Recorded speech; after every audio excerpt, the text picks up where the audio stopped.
만나서 반갑습니다. 반갑습니다. 예, 광우 스님이라고 합니다.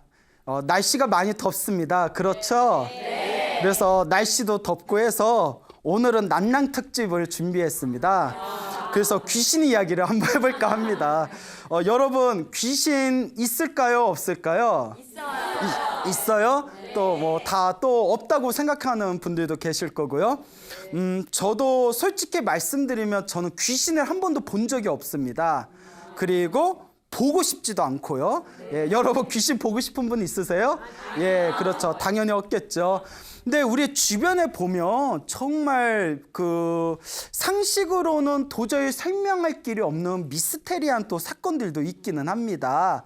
그래서 저도 귀신을 본 적도 없고 보고 싶지도 않고 뭐 과거에는 귀신을 딱히 믿지도 않았지만 저도 또 이렇게 주변에 일어나는 어떤 신비스러운 어떤 상황이나 또 다른 어떤 스님들의 이야기를 들으면서 또 누군가의 경험담을 들으면서 아, 없다고 말하기도 힘들겠구나 또 그런 어떤 생각이 들 때도 있고 또 우리 불교에서는 또 돌아가신 분들을 우리가 영가라고 부릅니다. 들어보셨죠? 네. 그래서 돌아가신 어떤 죽은 혼령을 영가라고 부르는데 또 실제로 영가들을 위해서 제사를 지내서 또 좋은 곳으로 천도시키는 의식이 실제로 있지 않습니까? 네. 그렇기 때문에 우리가 귀신을 본 적도 없고 영가라는 존재를 우리가 손으로 만져본 적도 없지만 또 우리가 보지 못했다 해서 없다고 말하기도 좀 애매할 것이다 라는 그런 생각을 해봅니다.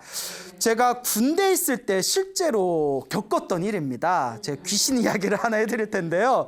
그 군대에 있을 때 실제로 제가 겪었던 일인데 제가 고등학교를 졸업하고 출가를 했습니다. 좀 빨리 출가를 했죠. 너무 빨리 출가한 것 같아요.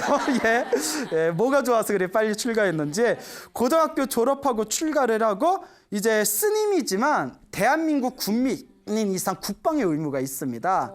그래서 출가를 하고 이제 좀 몇 년 지나서 제가 이제 군대 입대를 하게 됩니다. 간혹 스님도 군대 가요? 이런 얘기 하시는데 뭐 스님은 뭐 주민등록증 없나요? 군대 가야죠. 군대에 갔는데 제가 이제 사병으로 생활을 했어요. 그리고 강원도에 있는 그 부대에서 군 생활을 했는데 강원도에 있는 군부대에 있는 군법당에서 군종병을 했습니다. 이제 군법당을 관리하는 그런 활동을 했는데요. 그러니까 이제 스님이었으니까 자연스럽게 이제 군법당 관리하는 군종병이 되었죠.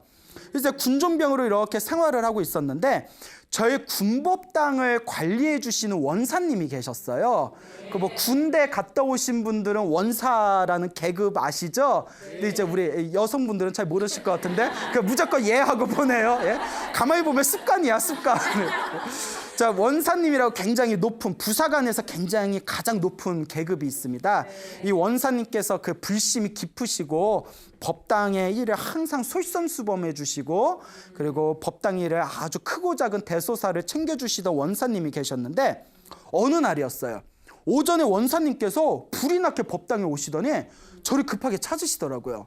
그래서 왜 그러십니까 원사님? 딱 이랬더니 어제 난리가 났다는 거예요. 왜 그러십니까? 했더니 당신이 따님이 있는데 당신 딸이 서울에서 직장 생활을 합니다. 서울에서 직장 생활을 하다가 이제 휴일이 돼가지고 저녁에 퇴근을 해서 남자친구랑 함께 이제 뭐 내일 모레 며칠 휴일을 잡아놓고 밤늦게 강원도로 이렇게 오고 있는 길이었대요. 남자친구랑 이제 부모님한테 소개도 할 겸. 근데 남자친구하고 같이 이제 강원도로 늦은 밤에 올라오는 길이었는데 이제 길에 오고 있는데 그 타고 오던 차가 얼마 전에 새로 구입한 중고차였대요. 중고차였는데 이러다 중고차가 떨어질까 걱정이네요. 중고차를 타고 이렇게 오는데 옆에 이제 자기가 딸이 운전하고 있었고 옆에 이제 남자친구가 이렇게 졸고 있었대요. 이렇게 꾸벅꾸벅 졸고 있었는데 이렇게 밤늦게 이렇게 강원도로 싹 길을 이제 중고차를 타고 하염없이 이제 홀로 길에 쫙 미끄러지듯이 가는데 뒤가 싸더래요. 뒤통수가. 시작도 안 했어요. 왜 그래? 왜 오버야? 시작도 안 했는데 왜 그래? 예? 시작도 안 했어요. 예. 자 이제 그 뒤통수가 싸더래요. 놀래가지고 왜 이렇게 약한 모습? 그래서 뒤통수가 싸해서 왜 이러지? 왜 이러지? 그래서 뭐 이렇게 좀 에어컨 틀어놓은 것처럼 싸해가지고 느낌이 있어서 이렇게 뒤를 이렇게 쳐다보는데 아무것도 없더래요. 왜 느낌인가? 내가 피곤해서 그런가? 계속 운전했는데 또 뒤통수가 꽤 싸더래요. 목덜미가 싸해서 왜 이러자고 백미러를 딱 봤는데 뒤에 웬 젊은 여자가 옆에 있는 창문을 이렇게 멍하니 이렇게 밖에 있는 창문을 쳐다보면서 앉아 있더래요. 놀래가지고 여러분들 같으면 그냥 급정거했을 거 아니에요. 그래도 군인의 딸이잖아요. 딱 침착하게 뒤를 싹 쳐다봤대요. 아무것도 없더래요. 또 운전을 하다가 얼마나 막 심장이 막 벌렁벌렁거리는 거죠. 대단해요. 근데 역시 유전자가 중요해요. 유전자가 군인의 딸이잖아요. 다시 백미러를 봤는데 그 여자가 하염없이 그 밖에 창문을 쳐다보면서 앉아 있더랍니다. 그래서 순간 이런 생각이 들더래요. 내 옆에 남자친구가 있으니까 남자친구를 깨워서 보라고 시켜야겠다. 남자친구 눈엔 안 보이고 내 눈에만 보면 내가 지금 굉장히 피곤해서 내가 뭔가 착각을 하거나 내가 무언가 좀 정신적으로 문제가 있나 보다. 만약에 내 눈에만 보이는 거면 내가 당장이라도 내가 좀 병원에 가서 상담을 받고 약이라도 져먹겠다. 딱 그렇게 마음을 정리를 했답니다. 되게 침착하죠.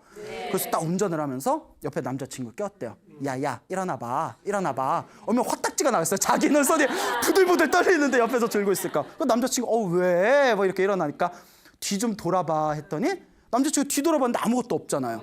없어.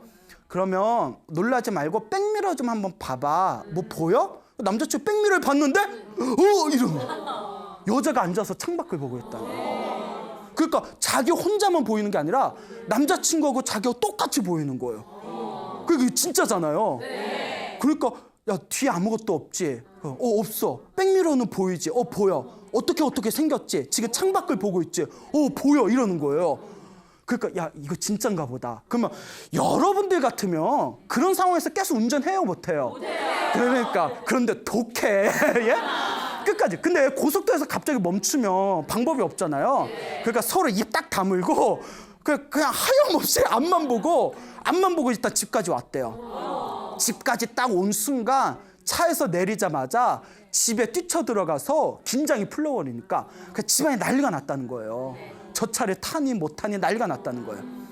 그러니까 이거 어떻게 하면 좋겠냐. 이제 제가 밖에서 스님이었으니까 저도 이제 처음 겪는 일이고 이게 목매? 막 이러고 진짜요? 대박 막 이러고 그때 그러니까 이것도 사람이 복이 있어야 돼. 뭐가 있어야 된다고요? 복이 있어야 돼. 그때 하필이면 해인사에서 수행하고 계시던 선배 스님께서 제가 있던 군법당에 잠깐 놀러 오셨었거든요. 그때 그러니까 그분이 이제 좀 연륜이 있잖아요. 그러냐고. 혹시 무슨 영가가 그 차에 뭔가 인연 있는 영가가 거기 집착을 해서 붙어 있을 수도 있다고 자기가 해결해 주겠다고 이러는 거예요. 그러니까 사람이 복이 있으면 그게 좋은 사람을 만난다니까요. 그러니까 이 해인사 스님께서 선배 스님께서 놀러 오셨던 선배 스님께서 그 차를 법당으로 가져와라 했대요. 그래서 이제 법당으로 싹 가져오니까 스님이 이렇게 이제 가사장삼을 딱 입고 요령 하나 딱 들고 연불책 하나 딱 들고 차 안에 딱 들어가시는 거예요. 차에 딱 앉으셔서 요령을 흔드시면서 그때 제가 옆에 이렇게 같이 있었거든요. 흔들면서 독경하고 연불을 한참을 해주셨어요. 네? 막 이렇게 독경해주고 연불해주고 다 해주면서 마지막에 이름 모를 영가여 정말 이 차 안에 있다면 부디 모든 미련과 집착을 벗어버리고 어서 좋은 데로 가십시오. 어서 좋은 부처님의 가피를 받아서 부디 좋은 곳으로 천도되어지다 하면서 이렇게 간절하게 한참 동안 기도를 올려줬어요. 기도를 올려주고 그 솔가지 있죠, 솔가지. 강원도니까 얼마나 많잖아요. 솔가지를 하나 따가지고 이렇게 이제 그릇에다가 물을 적셔서 차에도 막 뿌려줬어요. 차에도 촤촤 이렇게. 그래서 내가 스님한테 쌤 이거 하는 거예요 하니까 아니야 그냥 보여주려고 하는 거야 막 이러면서 그러면서 너무 솔직한가? 그래서 이거 솔가지 물을 촤 뿌린 뒤에 그러면서 이제 다 됐다고 하면서 그 스님이 그때 금강경 테이프를 가지고 계셨어요. 요새 테이프 같은 거 잘 안 듣죠? 네. 그때 제가 군대 때니까 한 15년 전이었으니까 그때 금강경이라는 금강경 그 독경 테이프를 당신이 가지고 있는 걸 딱 꺼내가지고 그 원사님한테 주면서 차 운전할 때 무서우면 요걸 운전할 때마다 항상 틀어놓으라고. 요 금강경, 독경이 들리는 곳에는 절대 귀신들이 얼씬거릴 수가 없다고. 이걸 틀으라고 이거 거의 선물로 주셨어요. 그러니까 일단 마음이나마 이제 편안해지잖아요. 그래서 원사님이 아유 고맙다고 했는데 나중에 제가 그 안부를 여쭤보니까 그 차에서 우리가 독경해드리고 연불해드린 그 이후로 그 여자의 모습이 다시는 나타났다 나타나지 않았다. 예, 나타나지 않았다라고 합니다. 예, 이런 거 보면 정말 없다고도 말 못하겠죠. 만약에 혼자 봤으면 의심해 볼 만하죠. 만약에 혼자 눈에만 보면 아 요새 약이 좋으니까 먼저 의사에게 먼저 상담을 해라. 예? 진료는 의사에게, 약은 누구에게? 약사에게. 예. 뭐 헛것이 보이면 뭐 정신과 상담을 받아봐라 하겠는데 남자친구고 두 명이 동시에 보였다는 거예요. 그러니까 이게 정말 무시할 수가 없는 뭔가 이상한 세계가 있구나. 이런 이야기를 한번 해봅니다. 어때요? 땀이 좀 쏙 들어갔어요? 예. 자, 또 우리 불교에는 이런 또 이상한 이야기들이 많기는 하지만 또 요 귀신을 통해서 또 불법의 귀한 이야기가 있습니다. 그 예전에 대만에 몇십 년 전에 주씨성을 가진 거사님이 있었어요. 성이 주씨였는데 그래서 주거사님이라고 부르죠. 이 주거사님이 굉장히 불교에 대해서 불심이 아주 깊고 열심히 수행하면서 그 대만 불교를 널리 일으킨 데 큰 공헌을 하셨대요. 그래서 대만의 어떤 그 당시 미약했던 불교의 세력을 크게 일으켜서 대만 불교를 또 사람들에게 널리 전하는데 굉장히 노력을 많이 하셨던 이 거사님이 한 분 계셨는데 어떤 사람이 이 거사님에게 이 주씨성을 가진 주 거사님에게 질문을 던졌답니다. 아니 거사님께서는 도대체 무슨 인연이 있길래 이렇게 불심이 깊고 이렇게 부처님에 대한 믿음이 뛰어나시냐고 어쩜 이렇게 수행도 열심히 하시고 포교도 열심히 하십니까? 하고 질문을 던지니까 그 주 거사님이 웃으면서 저는 원래 불교 신자가 아니었습니다 이러더래요. 저는 원래 불교 신자가 아니고 불자가 아니었습니다. 그런데 제가 불교 신자가 된 이유가 따로 있습니다. 그러니까 그거 좀 이야기해 주세요. 어떻게 해서 불자가 되신 겁니까? 하니까 이 주 거사님이 웃으면서 그럼 잘 들어보십시오. listen 뭐 이러면서 자 그러니까 이 거사님이 하신 얘기가 당신이 젊었을 적에 종교를 안 믿었대요. 종교 같은 걸 안 믿었는데 당신이 젊었을 적에 어디 친구 집에 가서 친구 집에서 한참 동안 놀았답니다. 한참 동안 놀았다가 해가 지고 이제 날이 조금 늦은 밤이 되었을 때 친구 집에 나와서 이제 집으로 향하고 있었는데 친구 집에서 자기 집으로 가려면 그 큰 산을 하나 넘어야 됐대요. 산을 하나 넘어야 되기 때문에 이렇게 산길을 걷고 있는데 산길 여러분 혼자서 걸어가 본 적 있으세요? 그래요? 예, 그래요. 예. 걷지 마세요. 그러면 예, 무서우면 혼자 근데 이렇게 길 혼자 저도 산에 있을 때 혼자 길 이렇게 걸으면 정말 좀 싸하거든요. 그러니까 이제 산길을 이렇게 걷는데 산길을 이렇게 걷는데 앞에 웬 여자가 이렇게 길을 걷고 있더래요. 여자가 이야기 아직 시작도 안 했어요. 예, 자 산길을 이제 여자가 싹 걷고 있는데 아니 왜 늦은 야밤에 웬 처녀가 저렇게 위험하게 혼자 길을 걸어? 이런 생각이 들더랍니다. 그러니까 자기는 이렇게 걷고 있고 여자는 앞에 이렇게 가고 있는데 가는데 느낌이 이상하더래요. 뭐지? 느낌이 이상해서 이렇게 눈을 부비고 이렇게 뭐지 하고 자세히 봤는데 발이 없더래요. 네? 그 주거사님이 하시는 얘기가 그 앞에 있는 여자가 발이 없더래요. 그냥 보통 여자하고 뒷모습이 똑같아서 걷는 게 그냥 똑같이 걸어서 의심조차 안 하고 이상하다 뭐가 이상하지 봤더니 발이 없는 상태에서 허공을 걷고 있더래요. 순간 내가 친구하고 술을 마셔서 내가 헛것을 봤나 내가 꿈을 꾸나 얼마나 놀랐겠어요. 볼을 꼬집고 눈을 비비고 아무리 봐도 발 없는 여자가 허공 위를 이렇게 걸어가고 있더래요. 그때 여자가 싹 쳐다봤으면 심장이라도 멎었을 텐데 자기는 신경도 안 쓰고 그냥 계속 앞만 보고 가더래요. 순간 자기가 어떻게 집에 왔는지 기억도 안 난대요. 어떻게 왔는지 집에다 이제 기억도 안 나는데 그때 이분이 정신 차리고 문득 이런 생각을 했답니다. 내가 본 게 분명히 귀신이 맞다. 몇 번을 눈을 비비고 보고 또 봤는데도 발 없는 귀신이 그냥 허공을 이렇게 걸어가고 있는 걸 본 거예요. 순간 무슨 생각을 했냐면 이게 중요한 겁니다. 귀신이 정말 있으면 부처님 보살님도 정말 있겠구나 라는 생각이 들더래요. 여태껏은 사람들이 절에 가서 부처님 도와주세요 관세음보살님 도와주세요 그걸 보면 믿질 않았는데 귀신이 있으면 누구도 있겠구나. 불보살님도 있겠구나. 귀신이 있으니까 관세음보살님도 있겠구나 하는 생각에 확신이 딱 들더랍니다. 그 뒤로 자기가 불법에 귀의하고 지극한 마음으로 이제 부처님께 기도하고 공부하고 수행을 하면서 자기의 불심이 이렇게 깊어졌다라는 이야기를 하셨다고 합니다. 그래서 우리 불교에서는 세상에서 가장 훌륭한 스승은 부처님의 가르침으로 인도해 준 분이 가장 훌륭한 스승이라고 합니다. 그러니까 그 주거사님한테는 그 귀신이 뭐가 되겠어요? 스승이 되는 겁니다. 그 귀신을 못 만났더라면 자기가 불법을 만났다 못 만났다?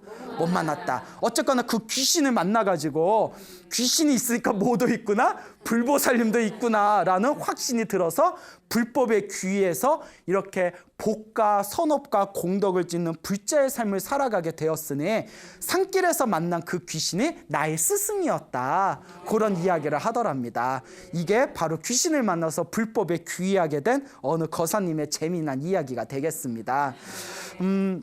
여러분 이제 우리 주변에 보면 빙의라는 이야기가 있어요. 들어보셨죠? 뭐 귀신한테 씌우면 뭐 빙의가 됐다. 뭐 귀신한테 뭐 접신됐다. 뭐 이런 표현 쓰지 않습니까? 그래서 뭐 무당들은 신병이 있다. 그래서 뭐 빙의, 뭐 접신 이런 표현을 쓰는데 실제로 절에서도 뭐 그런 빙의라든가 접신 때문에 가끔 상담받으러 오시는 분들이 제법 돼요. 그러면 뭐 저희들은 이제 기도를 많이 하셔라. 그것도 다 내 업보니까 기도를 많이 하셔야 된다. 이렇게 상담을 드리는데 어느 불자님이 직접 겪으셨던 경험담입니다. 어느 노보살님이 계셨는데 초등학교 교사 출신이세요. 그래서 평생을 교사로 사시다가 정년퇴임을 하신 불심이 깊으신 그런 보살님이 한 분 계셨는데 이분이 당신이 젊었을 적에 빙의가 된 적이 있었대요. 접신이 된 적이 있었대요. 그러니까 이제 빙의가 돼가지고 몸도 마음도 완전히 피폐해지고 얼굴도 완전히 새까맣게 타버리고 눈빛도 변해버리고 너무나 힘들고 괴롭더래요. 그러니까 이건 안 걸려본 사람은 몰라요. 뭐 또 걸려보고 싶지도 않고, 예. 그러니까 주변에서는 사람들이 자기가 큰 병이 걸린 줄 알고 엄청 걱정을 하는데 이게 창피해서 말도 못 하겠더래요. 네, 이분이 이제 고민을 하게 됩니다. 근데 여러분 중요한 게 이런 어떤 영적인 문제를 닥쳤을 때는 스승을 잘 만나야 돼요. 누구를 잘 만나야 된다? 스승을 잘 만나야 돼. 이런 희한한 병에 걸렸을 때 잘못하다 사이비를 만나게 되면 재산도 날아가고 몸도 날아가고 마음도 완전히 날아가고 그러니까 정법을 만나야 됩니다. 그러니까 이분이 고민하다가 이거 빙의 현상 때문에 사람들한테 창피해서 말은 할 수 없고 고민하다가 누가 추천을 해가지고 어느 큰 스님, 기도를 많이 하셨다는 큰 스님을 만나게 됩니다. 근데 다행히 이 보살님이 좋은 스님을 만난 거예요. 그러니까 이 큰 스님이 이렇게 딱 보더니 21일 동안 37은 20일 21일 동안 하루에 지장보살을 1000번씩 연불 해라 라고 시켰대요. 지장보살. 불교선 지장보살이 지옥에 있는 중생을 제도하는 분이 지장보살이라고 하거든요. 그러니까 하루에 1000번씩 21일 동안 지장보살을 연불했대요. 지장보살 21일 동안 하라는 대로 다 한 뒤에 아무런 효과가 없더래요. 그래서 다시 큰 스님을 찾아갔대요. 그 큰 스님이 딱 이렇게 보더니 그러면 이제부터 내가 숙제를 내줄 테니까 내가 하라는 대로 해야 된다 하면서 뭐라고 하냐면 아까 지장보살을 하루에 1000번씩 연불하라고 했잖아요. 네. 그 지장보살의 어떤 공덕과 가피에 대해서 이제 적혀 있는 경전이 우리 불교의 지장보살 본원경이라고 있어요. 줄여서 지장경이라고 하는데 지장경을 100독을 읽어라라고 했대요. 100번을 읽어라. 그게 한 번 읽는데 2-3시간 걸리거든요. 이제 한글로 읽어야 뜻이 이해가 되죠. 그래서 한글로 그걸 이제 매일매일 읽을 때 100번을 읽고 100번을 읽을 때마다 천도제를 지내라. 내 몸에 이제 인연이 있는 그런 어떤 영가들이 다들 천도될 수 있게 천도제를 올려라. 근데 이제 천도제를 혼자서 개인이 천도제를 지내려면 뭐 과일값도 비싸고 재물도 비싸고 해서 경제적으로 좀 부담이 될 수 있으니까 이렇게 신도분들이 서로 이렇게 같이 시주를 모아가지고 올리는 합동천도제라고 있어요. 합동천도제는 좀 경제적으로 덜 부담스럽거든요. 그러니까 100번, 지장경을 100번 읽은 뒤에 100번을 읽고 나면 항상 천도제를 올려라 라고 이렇게 숙제를 내줬답니다. 그리고 보살님이 이게 계속 지장경을 매일매일 읽었대요. 그 2-3시간씩. 매일매일 읽었는데 그렇게 읽고 또 읽었는데도 별로 효과를 못 느꼈대요. 처음에는. 근데 이게 중요합니다. 대부분의 이 불자님들이 상담을 오시면 기도를 시키면 몇 번 기도해 본 뒤에 효과를 못 느끼면 중간에 멈추는 경우가 많아요. 근데 여러분, 우리가 나무로 불을 지필 때 쉬지 않고 계속 지펴야, 되든 안 돼도 손가락에 까질 때까지 계속 지펴야 그 나무에서 불이 확 올라오지. 하다가 안 되네 하고 멈추고, 하다가 안 되네 하다 멈추면 불이 붙어요, 안 붙어요? 기도도 똑같아요. 계속 밀어붙여야 되거든요. 그래서 처음에는 막 100번 읽고 천도제 올리고, 여러분 그 매일 지장경을 하루에 2-3시간씩 매일 읽어서 100번 읽는 게 보통 쉬운 게 아니거든요. 그런데 그걸 꾸준히 했는데 처음엔 효과를 못 느끼다가 자꾸 하다 보니까 확실히 마음이 좀 편안해지더래요. 마음이 편안해져서 자꾸 했는데 600독을 읽었답니다. 600번. 대단한 거죠? 600번을 읽고 6번째 천도제를 올렸대요. 근데 그날 밤에 드디어 꿈을 꿨답니다. 어떤 꿈을 꿨냐면 군인들이 나왔는데, 군인들이 희한한 게 하얀색 옷을 입고 있더래요. 뭐 해군인가? 예? 하얀색 옷을 입은 군인들이 기차를 타고 길을 떠나는데 그 기차가 끝이 없이 계속 기차가 줄지어서 멀리 떠나는 꿈을 꿨대요. 그래서 지장경을 600번을 읽고 6번째 천도제를 올린 뒤에 그 하얀색 옷을 입은 군인들이 기차를 타고 멀리 떠나는 꿈을 꾸고 나서 되게 좀 상태가 좋아졌대요. 좋아졌는데 완치는 안 됐더랍니다. 완치는 안 돼서, 그래서 여기서 큰 스님이 계속 멈추지 말고 더 해야 된다 해가지고 어쨌거나 계속 기도를 했답니다. 일단 마음은 많이 편안해지고 상태가 좀 좋아져서. 그래서 계속 기도를 하다가 드디어 3년 동안 지장경 1000번을 읽었대요. 여러분, 이게 지장경 1000번을 읽는 게 말이 쉬운 거지 일반인들은 평생 100번 읽은 분들도 드물어요. 그러니까 이분이 얼마나 간절했겠어요. 3년 동안, 1000일 동안 1000번을 읽은 거예요. 그러니까 하루에 한 번은 꼬박꼬박 읽었다는 거죠. 그래서 1000번을 다 읽고 나서 이분이 이제 무슨 생각을 했냐면, 이제 지장경 기도 1000번 읽었으면 읽은 만큼 읽은 거잖아요. 지장경 기도는 여기서 이제 졸업하자라는 생각이 들더래요. 지장경 기도는 이제 졸업하고 이제 내가 수준을 높여서 법화경을 기도해야 되겠다라고 생각을 해서 지장경 1000번을 다 읽고 나서 마지막 10번째 천도제를 올렸대요. 10번째 천도제를 딱 올리면서 이제 마음속으로 이렇게 마음으로 기도를 올렸답니다. 어떤 기도를 올렸냐면, 나와 인연 있는 모든 영가들이시여, 이제 지장경 기도는 제가 여기서 졸업하겠습니다. 회양하겠습니다. 이제 이게 마지막 제가 올리는 천도제니까 어서 좋은 데로 다들 가십시오. 부디 좋은 데로 이제 천도되십시오 하고 간절하게 기도를 올렸대요. 그리고 이제 이분이 지장경 1000번을 읽고 천도제 10번을 올린 이제 이 마지막 회양을 조계사 대웅전에서 하기로 했답니다. 그래서 이제 지장경 1000번을 읽었고, 그 자기가 처음에 다녔던 절에서 합동천도제도 10번을 다 올린 뒤에 이제 조계사 대웅전에 가서 조계사 대웅전에서 마지막 지장경을 이렇게 읽었대요. 마지막 지장경을 이렇게 읽고 이제 오늘로 이어서 지장경 기도는 완전히 제가 끝내겠습니다. 이렇게 마음으로 고하면서 지장경을 읽다가 갑자기 머리가 깨질 듯이 지끈지끈 아프더래요. 머리가 너무 심하게 아프면서 갑자기 몸이 달달달달달달 진동을 일으키더래요. 머리가 아프면서 막 진동을 일으키니까 얼마나 무서워요. 여러분, 갑자기 기도하고 있는데 막 머리가 막 망치로 깨질 듯이 아프고 몸이 막 달달달달달 진동 일으키면 여러분도 놀라지 않겠어요? 그 법당에서 자기가 조계사 대웅전에서 몸이 달달달달달 떨리면서 머리가 너무 아파서 너무 무서운 마음에 그 조계사 대웅전에서 다 합장을 하면서, 부처님 제발 도와주십시오. 부처님 제발 도와주십시오.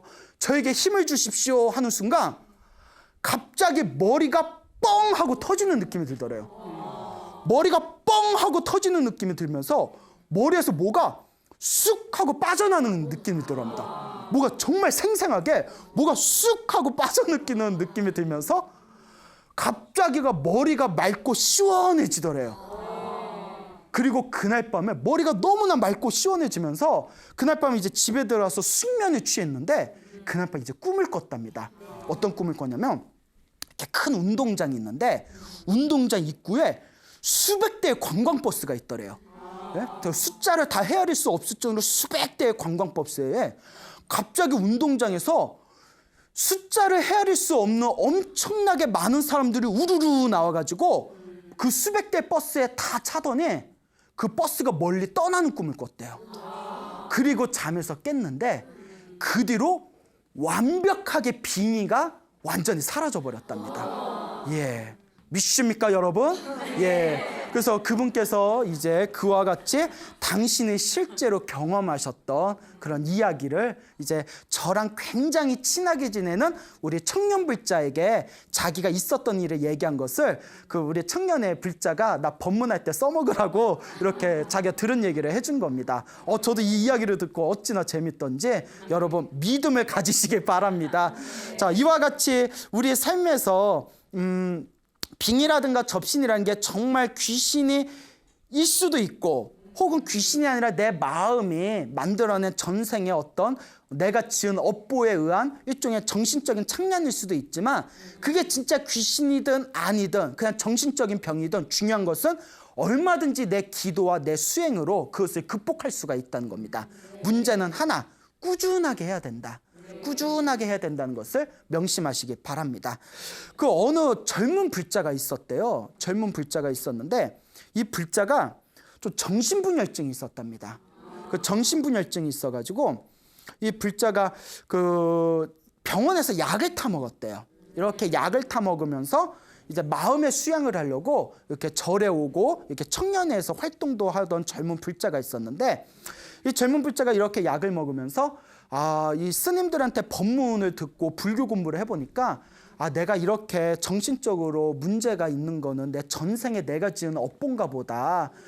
이 약을 먹은 것도 중요하지만 근원적으로 내 전생의 업보를 녹여야 되겠다라는 생각이 들어서 평소에 기도를 많이 했답니다.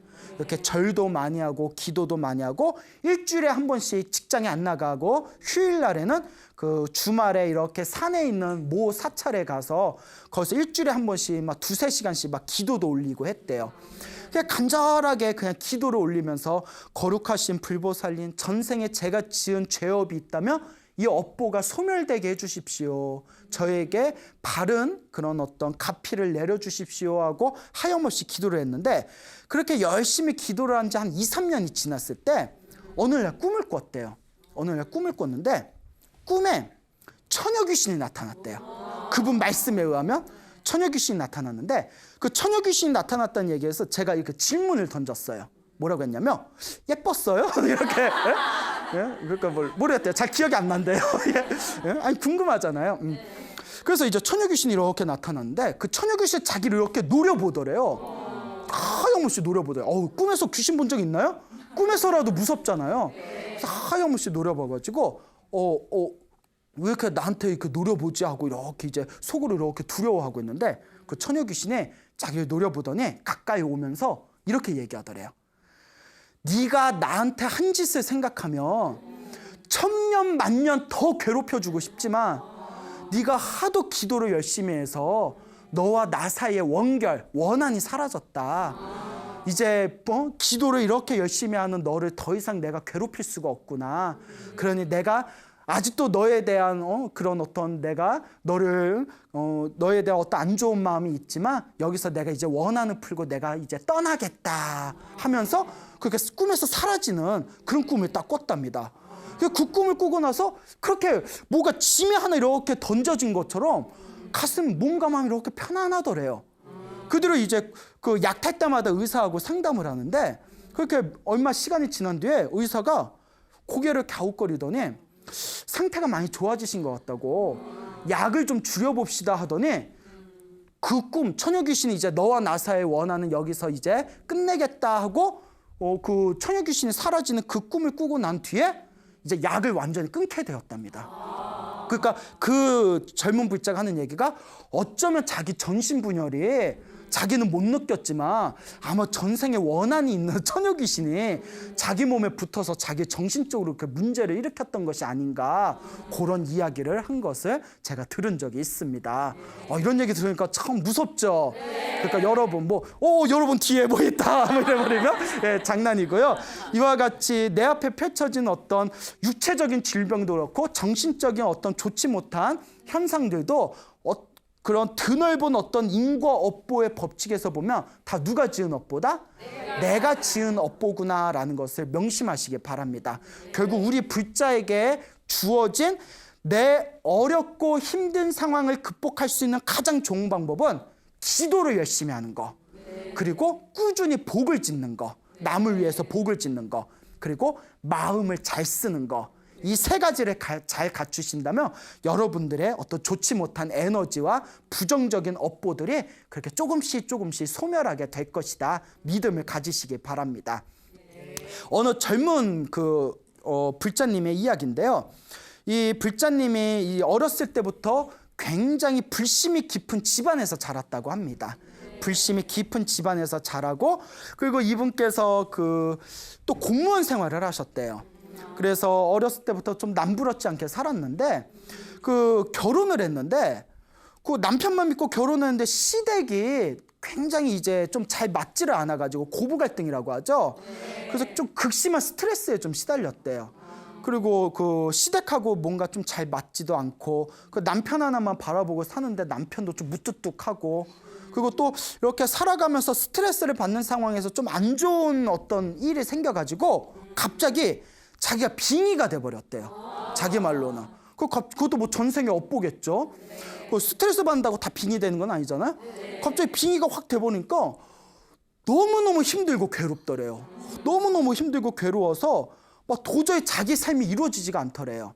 그래가지고 그때 이제 갓난 아기가 있었는데, 이 아기를 자기가 도저히 이제 어떻게 키울 수 있는 상황이 아니라서, 또 아기가 둘이 있었대요. 아기를 친정 엄마한테 맡겨놓고 치료를 하러 다녔답니다. 근데 당연히 신병이라는 게 현대 의학으로는 고칠 수 있는 게 아니라지 않습니까? 병원에 갔더니 병원에서는 딱히 진단을 받아도 문제가 없다 그러고, 그리고 아무리 한의원에 가서 보약도 먹고 침도 맞아도 도저히 차도가 없고, 몸과 마음은 완전히 무너져 버리고 도저히 죽을 것 같더래요. 너무 힘들어가지고 친정 엄마가 아무래도 안 되겠다, 천도제를 지내보자 해가지고 천도제도 크게 지냈는데 또 효과를 전혀 보지를 못했대요. 그렇게 5년 동안 엄청나게 고생을 했답니다. 5년 동안 온갖 병원에 다녀보고, 좋다는 약도 먹어보고, 치료도 받아보고, 천도제도 지내보고, 해볼 수 있는 건 다 해봤는데도 5년 동안 효과를 얻지 못하고 나중에 눈이 돌아가 버렸대요. 눈이 돌아가서 이렇게 앞에는 사물이 잘 보이지도 않을 정도였대요. 그러니까 집안일도 안 되고, 그리고 더 이제 힘들고 괴로운 게 시댁에서는 자기 손가락질하고, 남편도 그냥 나몰라라 해버리니까 가뜩이나 몸도 마음도 힘들어 죽겠는데 집안조차도 자기를 전혀 이해해주지 못하니까 스트레스가 쌓이고 쌓여서 또 화병까지 도져버렸대요. 그러니까 살아도 산 게 아니었답니다. 야, 얼마나 힘들었겠어요. 그래서 몇 번이나 아파트에서 내가 뛰어내릴까 말까 그러니까 자살 충동을 일으킬 정도였답니다. 근데 이분께서 이제 너무나 힘든 그런 과정에서, 그래도 이분이 전생에 자기가 부처님하고 인연이 있었는지, 그래도 자기가 정법에 의지하고 싶은 마음에 그래도 어디 이상한 데 찾아가서 물어보지 않고 꾸준히 그래도 절에 다니면서 기도를 했답니다. 근데 꾸준히 절에 다니면서 기도를 했지만 사실 절에서 천도제도 지내고 좋다는 기도도 해봤지만 효과를 얻지 못하는 상황에서, 어느 날 자기가 어느 이렇게 법당을 갔는데, 그 법당에서 항상 하루 종일 앉아가지고 법화경이라는 책이 있어요. 부처님 법화경이라는 경전이 있는데, 하루 종일 법화경을 사경하는 보살님이 있더래요. 노보살님이. 근데 노보살님의 고요하고 편안한 미소를 지으면서 법화경을 사경하는 모습이 그렇게 아름다워 보이더래요. 그래서 노보살님한테 이런저런 얘기를 하다가 자기 이제 겪고 있는 상황을 솔시원하게 이렇게 털어놨답니다. 내가 몇 년 전부터 빙의에 걸렸고 5년이 넘게 온갖 치료도 받아보고 했는데 전혀 효과는 없고 지금 막 눈동자가 뒤틀려가지고 사물이 보이지도 않고 막 몇 번이나 그냥 죽을까 말까 막 하루에도 몇 번씩 자살 충동을 느끼고 어떻게 해야 될지 모르겠다고 했더니 노보살님 막 그 이야기를 들어주면서 노보살님도 막 눈물을 닦고 상담하는 그 젊은 보살님도 빙의 걸린 보살님도 막 대성통곡을 하면서 그러면서 이렇게 상담을 하다가 노보살님이 이렇게 손을 꼭 잡아주면서 법화경을 사경하라고 우리 법화경을 이렇게 부처님 법화경 사경하면서 공덕을 얻으신 분들이 많다고 이렇게 추천을 하더랍니다. 순간 요 이제 보살님이 이렇게 고민에 빠졌대요. 요 빙의에 걸리신 보살님이 그동안 절에 다니면서 천도제도 여러 번 했대요. 스님들의 천도제 좋다고 해서 여러 번 했는데 솔직히 효과도 별로 못 느꼈고 뭐 이런저런 기도를 했는데도 별로 효과를 못 느껴서 또 무슨 기도하라고 또 시키니까 아우 지겨워 뭐 이런 거 있지 않습니까? 그래서 이제 고민하다가 그래 뭐라도 내가 해야 되지 않겠냐. 이분이 그래도 전생에 복이 있는 거예요. 아예 복도 없는 사람은 이런 인연도 못 만나요. 그래서 그 법화경을 사경하던 노보살님이 추천하신 그 어느 법사 스님을 이렇게 만나 뵀대요. 그래서 그 노스님한테 자기 상황을 얘기했더니 노스님이 딱 듣더니 법화경 책을 주면서 그 한글로 된 법화경 책을 주면서 37은 20일 21일 동안 이 책을 통째로 한 권씩 써라. 20일 그러니까 하루 종일 써야 돼요. 21일 동안 요 법화경을 통째로 한 권씩 쓰는데 3번은 써야 된다. 3번을 써라 이랬대요. 그러니까 알겠어요 했는데 그러니까 요 큰 스님이 이거 매일 써야 됩니다. 매일 써야 되는데 너무 바빠서 못 쓸 때는 4줄이라도 써라 시켰대요. 넉 줄이라도 써라. 그러니까 알겠다고 하고 이렇게 쓰려는데 그 문제가 눈이 뒤틀려가지고 글씨도 잘 안 보인다는 거예요. 눈이 이제 뒤틀리니까 글씨도 잘 안 보여 쓰려니까 막 눈이 쓰리고 아프고 그래서 넉 줄이라도 쓰라고 했으니까 딱 넉 줄만 쓰고 그냥 이렇게 엎드려 버렸대요. 근데 이분이 자꾸 억지로 잠이 드는 버릇에 빠지게 된 게 잠자는 순간만큼은 더 이상 좀 괴로움이 덜하니까 그 일종의 현실 도피가 되는 거죠. 그러니까 돈이 많은 사람은 막 약물 같은 데 빠져들고 뭐 돈 없는 서민들은 그냥 수면제 같은 거 먹고 자꾸 잠만 들고 그러니까 집안일이 꼴이 아니라는 거예요. 그러니까 집안도 엉망이고 애들도 막 그냥 애들도 나몰라라 해버리고 그 집안일이 다 엉망이 돼버리니까 아우 내가 이러면 안 되겠다 해가지고 그냥 아픈 눈을 부여잡고 죽기 살기로 썼답니다. 그러니까 여러분 기도를 하려면 이렇게 좀 도끼가 있어야 돼요. 예? 아이고 기도 마음이 중요하지 뭐 이러면서 기도하다가 말다 하면 이게 밥도 죽도 안 돼. 물론 안 하는 것보단 낫지만 그래서 제 주변의 불자님들 중에 어떤 인생의 극한에 그렇게 다다랐을 때 기도로서 자신의 운명을 바꾼 분들의 이야기를 들어보면 정말 지독하게 기도하신 분들이거든요. 100일 동안 하루에 3,000배씩을 했다거나 하루에 연부를 3만 번씩 100일 동안 했다거나 금방 말한 법화경이나 법화경 같은 책을 엄청나게 몇백 권씩 썼다거나 금강경을 하루에 10번씩 20번씩 읽었다거나 이렇게 지독하게 기도하신 분들이 뭔가 엄청난 힘을 받더라고요. 그러니까 이분도 내가 그냥 죽기 살기로 지금 살아도 내가 산 게 아니다. 죽기 살기로 써보자 해가지고 억지로 3번을 겨우 썼대요.